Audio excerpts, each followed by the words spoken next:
अल्लाहुम्मा सल्लि अला मुहम्मदिन व अला आलि मुहम्मदिन कमा सल्लैता अला इब्राहीम व अला आलि इब्राहीम इन्नका हमीदुम मजीद।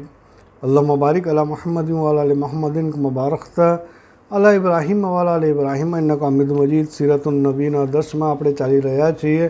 આજે ઇન્શાઅલ્લાહ આપણે સાંભળશું આજના દર્શમાં ઇસ્લામ અને ઇલ્મુલ હર્બ વિશે, અને આગળ જે વખત બચશે, અગર હિંમત હશે તો આગળ પણ ઇન્શાઅલ્લાહ કરશું, એ બીજા દર્શમાં ઇન્શાઅલ્લાહ। ચલો શરૂ કરીએ છીએ। બિસ્મિલ્લાહિર્રહમાનિર્રહીમ। બીજા એક ખાસ ઇલ્મ છે જેની આજે દુનિયાભરમાં ધૂમ મચરી છે અને જેણે આજે દુનિયાભરની શાંતિનું નખોદ વાળી દીધું છે, એ છે ઇલ્મુલ હર્બ, એટલે કે યુદ્ધ વિજ્ઞાન।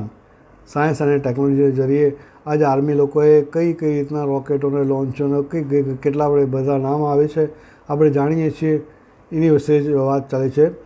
આપણે બધા જાણીએ છીએ કે અલ્લાહના હબીબે પાક રસૂલુલ્લાહ સલ્લલ્લાહુ અલૈહિ વસલ્લમ ઇલ્મુલ હર્બના પણ સૌથી મોટા નિષ્ણાંત હતા। ઇબ્ને હિશામની આ સીરતુન નબીમાં રસૂલુલ્લાહ સલ્લલ્લાહુ અલૈહિ વસલ્લમની લડાઈઓનો વિગતવાર ઉલ્લેખ થયેલો છે। ઇસ્લામના દુશ્મનો સાથેની લડાઈઓની ઝીણામાં ઝીણી વિગત પણ કિતાબમાં દર્શાવી લીધી છે। ખરું જોતાં આ કિતાબનું અસલ નામ જ કિતાબુલ મગાઝી છે, એટલે અલ્લાહના રસ્તામાં દુશ્મનો સાથે જિહાદ કરનારાનું જીવન ચરિત્ર।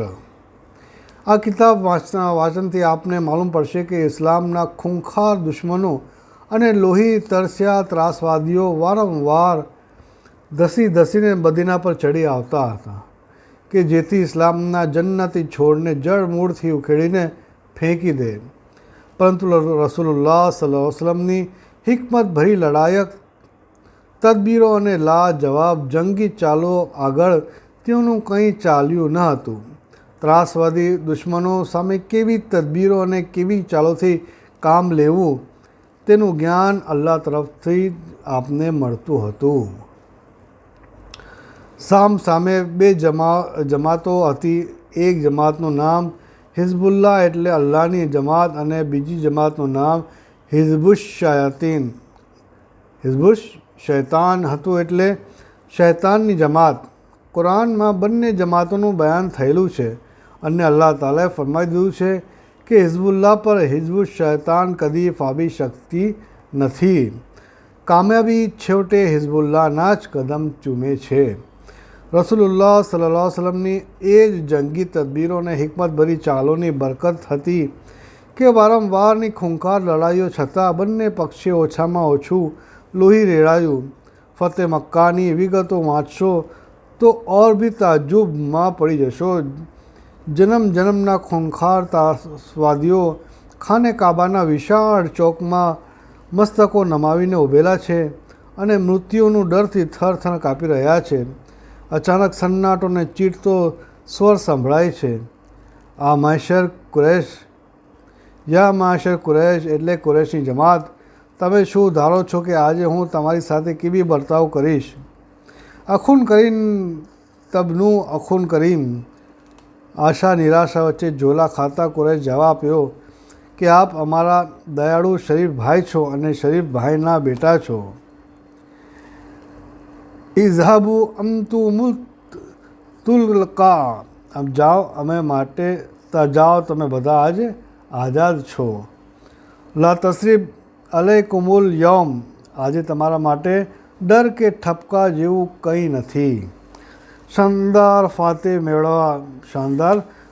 મેળવવા છતાં રસૂલુલ્લાહ સલ્લલ્લાહુ અલૈહિ વસલ્લમે ન કોઈને ગુલામ બનાવ્યો, ન મક્કાની કોઈ ખાતુનને લોંડી બનાવી, ન કોઈના જાન માલને હાથ અડાડ્યો। એટલું જ નહીં, મક્કાના જે મુસલમાનો પોતાના ઘર-બાર અને માલ મિલકત મક્કામાં છોડીને મદીના હિજરત કરી ગયા હતા અને જેની ઉપર કુરૈશના ત્રાસવાદીઓએ જબરજસ્તીથી કબજો કરી લીધો હતો, એના વિશે પણ ખાલી કરવાનો હુકમ નહીં ફરમાવ્યો, જેની પાસે જે કંઈ હતું તેની જ પાસે રહેવા દીધું। ખરેખર આપણા આકા, આપણા મૌલા, અલ્લાહના ખા પ્યારા હબીબ સલ્લલ્લાહુ અલૈહિ વસલ્લમ જગતના તમામ ઇન્સાનો માટે દયા માયાના સાગર બનીને પધાર્યા હતા। આપના જેવો રહેમદિલ, આપના જેવો સહનશીલ, આપના જેવો ન્યાયશીલ, આપના જેવો સુલેહ ચાહક, શાંતિ પ્રિય અને રહેમતના દરિયા જેવો સિપા સાલાર ના આપથી પહેલાં થયો છે, ના આપના પછી થયો છે, ન ભવિષ્યમાં કદી થવાનો છે. અલ્હમ્દુલિલ્લાહ. અલ્લાહ તાલાના લાખ લાખ શુક્રગુજાર છીએ કે અલ્લાહ તાલાએ આપણને આપ સલ્લલ્લાહુ અલૈહિ વસલ્લમના ઉમ્મતી બનાવ્યા. આપના વિશે જાણવાની અલ્લાહે તૌફીક આપી. દસ શરૂ કરી ઘણી બધી વસ્તુ આજે સાંભળવા મળી, શીખવા મળી. ચલો આગળ વધીએ. રસૂલુલ્લાહ સલ્લલ્લાહુ અલૈહિ વસલ્લમ ચાહતા હતા કે દિનની સાથે દુનિયાનું શિક્ષણ લેવામાં પણ મુસલમાન લોકો જગતની બીજી પ્રજાઓથી પાછળ નહીં પડે. આપના શાગીર્દો એટલે માનવતા સાહબાઓએ આપની પાસેથી ઇલ્મુલ હર્બ એટલે યુદ્ધ વિજ્ઞાનનું પણ એવું શિક્ષણ લીધું કે જોતામાં તેઓ દુનિયાભરમાં છવાઈ ગયા.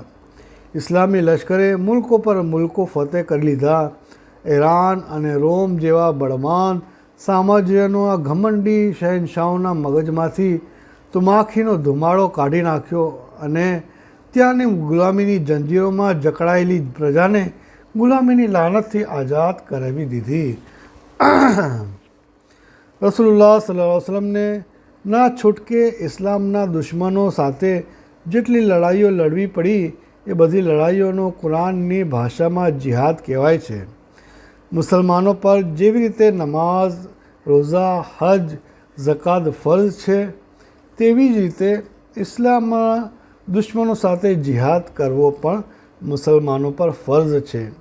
જિહાદની તૈયારી માટે કુરાનમાં અલ્લાહ તાલાએ મુસલમાનોને આ શબ્દ હુકમ ફરમાવ્યો છે, વાઈદુ લહુમ મસ્તતઅતુમ મિન કુવ્વા, એટલે ઇસ્લામના દુશ્મનો માટે જંગી બળની તૈયારી રાખો, જેનાથી તમે ધાક બેસાડી શકો અલ્લાહના દુશ્મનો પર અને તમારા દુશ્મનો પર.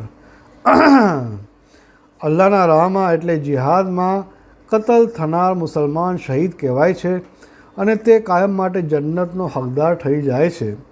મરેલા માણસને આપણે મુર્દુ કહીએ છીએ, પણ જિહાદમાં કતલ થનારને મુર્દુ કહી શકાય નહીં. કુરાનમાં અલ્લાહ તાલાએ ચેતવણી આપી છે કે ખબરદાર, અલ્લાહના રાસ્તામાં માર્યા ગયેલા મુસલમાનને મુર્દુ કહો નહીં. એ મુર્દુ નથી, બલકે શહીદ છે. કતલ થતાં જ નવું જીવન મેળવી લે છે અને અલ્લાહના દરબારમાં હાજર થઈને જન્નતના બગીચાઓમાં મહાલતો થઈ જાય છે. જન્નતમાં આ શહીદને અલ્લાહ તાલા તરફથી ખાવાનું પણ મળે છે અને પીવાનું પણ મળે છે. મરી ગયેલા કે કતલ થયેલા માણસના મુર્દાને આજ સુધી આપણે ખાતું પીતું કે ચાલતું ફરતું જોયું નથી. પણ અલ્લાહના રાહમાં શહીદ થનાર માટે કુરાનનો કાનૂન અલગ છે. એના માટે આયતમાં 3 ખાસ શબ્દો આવેલા છે. પહેલો શબ્દ અમવાત, જેનો અર્થ મુર્દા થાય છે, એટલે એનું મુર્દું ન કહો. બીજો શબ્દ અહ્યા, જેનો અર્થ જીવતા થાય છે, એટલે કે મુર્દું નહીં બલકે જીવતો છે.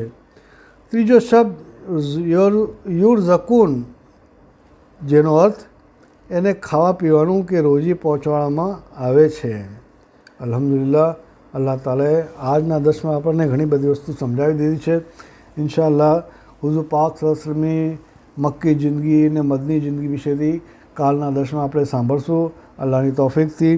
અલ્લાહ આપણને તૌફીક આપે. અલ્લાહ અમને આગળ સમજવાની, શીખવાની અને બીજા સુધી પહોંચવાની પણ તૌફીક આપે. જેટલું આપણે સાંભળ્યું છે એ હરેક મુસલમાન સુધી, હરેક ઇન્સાન સુધી એ વસ્તુ પહોંચી જાય. જેનો મકસદ અલ્લાહ નબી સલ્લલ્લાહુ અલૈહિ વસલ્લમે આપણને પહોંચાડ્યો છે કે જે જાણતા હોય એ અજાણ્યા સુધી પહોંચાડી દો.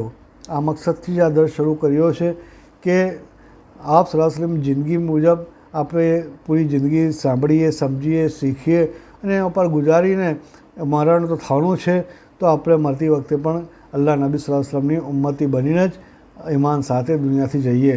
આ આપણું મકસદ છે. અને આપણી મકસદમાં આપણી જે જિંદગી જે મળી છે કે પેદાઈશથી લઈને મરણ સુધી તો મુકમ્મલ આપ સલ્લલ્લાહુ અલૈહિ વસલ્લમની જિંદગીના હિસાબે આપણી જિંદગી થઈ જાય, અલ્લાહના હુકમના તાબેદારી સાથે આપણી જિંદગી થઈ જાય, એ મકસદથી આ દર્સ શરૂ કર્યું છે. આની સાથે તફસીરુલ કુરાનનો પણ દર્સ આપણે શરૂ કર્યો છે, જેમાં અલ્લાહના હુકમો સાંભળીએ છીએ, અને સીરતુન નબીના દર્સમાં આપણે અલ્લાહ નબી સલ્લલ્લાહુ અલૈહિ વસલ્લમની વિગતો સાંભળશું ઇન્શાઅલ્લાહ. આના આગળના દર્સમાં આપણે સાંભળશું મક્કી જીવનનો 13 વર્ષ ને મદની જીવનના 10 વર્ષ ઇન્શાઅલ્લાહ. અલ્લાહ તાલા કહેવા કરતાં સાંભળવા કરતાં અમલની તૌફીક અતા ફરમાવે. આમીન યા રબ્બલ આમીન. સુબહાનલ્લાહ વ બિહમ્દિહી સુબહાનક અલ્લાहुम्मा व बिहम्दिका व नशहदु अल्ला इलाहा इल्ला अंता व नस्तगफिरुका व नतूबु इलैक. सुबहान रब्बिका रब्बिल इज्जति अम्मा यसिफून व सलामुन अलल मुरसलीन वल्हम्दुलिल्लाहि रब्बिल आलमीन.